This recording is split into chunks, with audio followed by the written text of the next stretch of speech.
ನೀವು 10th ಅಥವಾ PUC ಮಾಡಿದ್ದೀರಾ? ನರ್ಸಿಂಗ್ ಫೀಲ್ಡ್‌ಗೆ ಹೋಗ್ಬೇಕಂತ ನಿಮ್ಗೇನಾದ್ರೂ ಇಂಟ್ರೆಸ್ಟ್ ಇದೆಯಾ? ಹಾಗಾದ್ರೆ ಈ ವಿಡಿಯೋ ನಿಮ್ಗೋಸ್ಕರ. ಆದ್ರೆ ಇದ್ರಲ್ಲಿರೋ ಬಿಗ್ಗೆಸ್ಟ್ ಕನ್ಫ್ಯೂಷನ್ ಏನಂದ್ರೆ, ಜಿ-ಎನ್-ಎಂ ಮಾಡ್ಬೇಕಾ ಅಥವಾ ಎ-ಎನ್-ಎಂ ಮಾಡ್ಬೇಕಾ? ಯಾವ್ದು ಈಸಿ ಇರುತ್ತೆ? ಯಾವ್ದು ಫ್ಯೂಚರ್ ಗ್ರೋತ್ ಇರುತ್ತೆ? ಇದೆಲ್ಲ ಕನ್ಫ್ಯೂಷನ್ ಅಲ್ಲಿನೇ ಎಲ್ಲರೂ ಸ್ಟಕ್ ಆಗಿರ್ತಾರೆ.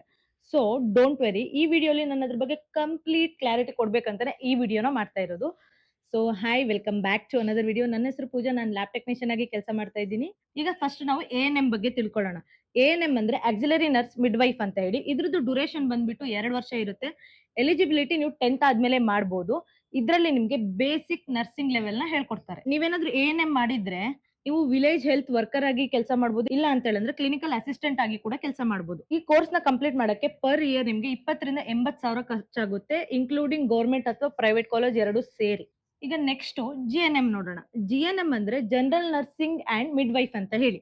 ಇದ್ರದ್ದು ಕೋರ್ಸ್ ಬಂದ್ಬಿಟ್ಟು 3 ಇಯರ್ ಇರುತ್ತೆ. 3 ಇಯರ್ ಪ್ಲಸ್ ನಿಮ್ಗೆ ಇಂಟರ್ನ್ಶಿಪ್ ಅನ್ನೋದು ಇರುತ್ತೆ. ಇದಕ್ಕೆ ಎಲಿಜಿಬಿಲಿಟಿ ಬಂದ್ಬಿಟ್ಟು ನಿಮ್ಗೆ PUC ಆಗಿರ್ಬೇಕು. PUC ಇನ್ ಕಾಮರ್ಸ್, ಸೈನ್ಸ್, ಆರ್ಟ್ಸ್, ಇದು ಮೂರಲ್ಲಿ ನೀವು ಯಾವ್ದು ಕೂಡ ಮಾಡಿರ್ಬೋದು. ಇದ್ರಲ್ಲಿ ನಿಮ್ಗೆ ಅಡ್ವಾನ್ಸ್ ನರ್ಸಿಂಗ್ ಟೆಕ್ನಾಲಜಿನ ಹೇಳ್ಕೊಡ್ತಾರೆ. ಸೊ ನೀವೇನಾದ್ರೂ ಜಿ-ಎನ್-ಎಂ ಮಾಡಿದ್ರೆ ನೀವು ಹಾಸ್ಪಿಟಲ್ ಅಲ್ಲಿ ಸ್ಟಾಫ್ ನರ್ಸ್ ಆಗಿ ಕೆಲಸ ಮಾಡಬಹುದು.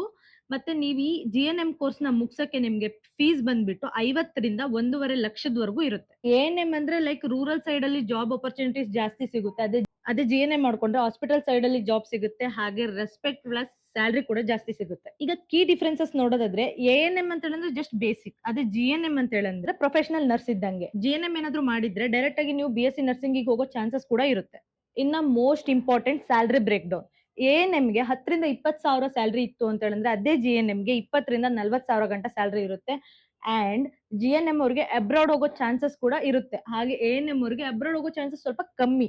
ಇನ್ನ ಗೌರ್ಮೆಂಟ್ ಜಾಬ್ ಅಲ್ಲಿ ನೋಡೋದಾದ್ರೆ ಜಿ-ಎನ್-ಎಂ ಅವ್ರಿಗೆ ಗೌರ್ಮೆಂಟ್ ಅಪರ್ಚುನಿಟೀಸ್ ಜಾಸ್ತಿ ಸಿಗುತ್ತೆ. ಅದೇ ಎ-ಎನ್-ಎಂ ಅವ್ರಿಗೆ ಲಿಮಿಟೆಡ್ ಸೀಟ್ಸ್ ಅನ್ನೋದು ಸಿಗುತ್ತೆ. ಈಗ ಎ-ಎನ್-ಎಂ ಅಥವಾ ಜಿ-ಎನ್-ಎಂ ಗೆ ನೀವು ಅಡ್ಮಿಷನ್ ಏನಾದ್ರು ಮಾಡಿಸ್ಕೋಬೇಕಂತ ಹೇಳಿದ್ರೆ, ನಾನು ಲಾಸ್ಟ್ ಟೈಮ್ ಆಲ್ರೆಡಿ ಎಕ್ಸ್ಪ್ಲೇನ್ ಮಾಡಿದ್ದೀನಿ ಪ್ಯಾರಾಮೆಡಿಕಲ್ ಗೌರ್ಮೆಂಟ್ ಅಪ್ಲಿಕೇಶನ್ ಗೆ ಹೆಂಗ್ ಹಾಕ್ಬೇಕಂತ. ಲೈಕ್ ಈಗ ಫಸ್ಟ್ ಅಪ್ಲಿಕೇಶನ್ ರಿಲೀಸ್ ಆದ ತಕ್ಷಣ ನಿಮ್ ಡಾಕ್ಯುಮೆಂಟ್ ವೆರಿಫಿಕೇಶನ್ ಆಗುತ್ತೆ. ಡಾಕ್ಯುಮೆಂಟ್ ವೆರಿಫಿಕೇಶನ್ ಆದ್ಮೇಲೆ ಮೆರಿಟ್ ಲಿಸ್ಟ್ ಬರುತ್ತೆ. ಅದಾದ್ಮೇಲೆ ಕೌನ್ಸಿಲಿಂಗ್, ಲೈಕ್ ದಿಸ್, ಇದು ಸ್ಟೆಪ್ ಬೈ ಸ್ಟೆಪ್ ಪ್ರೊಸೀಜರ್ ಆಗುತ್ತೆ. ಅದಾದ್ಮೇಲೆ ನಿಮ್ಗೆ ಇಫ್ ನೀವೇನಾದ್ರೂ ಗೌರ್ಮೆಂಟ್ ಸೀಟ್ಗೆ ಅಪ್ಲೈ ಮಾಡಿದ್ರೆ ಅಂತ ಹೇಳಿದ್ರೆ ನಿಮ್ ರ್ಯಾಂಕ್ ಮೇಲೆ ಹಾಗೆ ನಿಮ್ ಕ್ಯಾಟಗರಿ ಮೇಲೆ ನಿಮ್ಗೆ ಸೀಟ್ ಅಲೋಟ್ ಆಗಕ್ಕೆ ಸ್ಟಾರ್ಟ್ ಆಗುತ್ತೆ.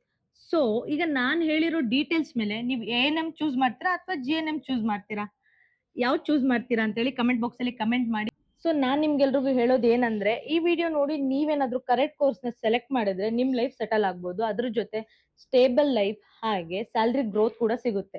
ಅದೇ ನೀವೇನಾದ್ರೂ ರಾಂಗ್ ಚಾಯ್ಸ್ ಮಾಡಿದ್ರೆ ಲೋ ಗ್ರೋತ್ ಜೊತೆಗೆ ಲೋ ಸ್ಯಾಲರಿ ಹಾಗೆ ರೆಸ್ಪೆಕ್ಟ್ ಕೂಡ ಸಿಗಲ್ಲ. ಈ ವಿಡಿಯೋ ನಿಮ್ಗೆ ಏನಾದ್ರೂ ಹೆಲ್ಪ್ಫುಲ್ ಆಗಿದ್ರೆ ಲೈಕ್ ಮಾಡಿ, ಶೇರ್ ಮಾಡಿ.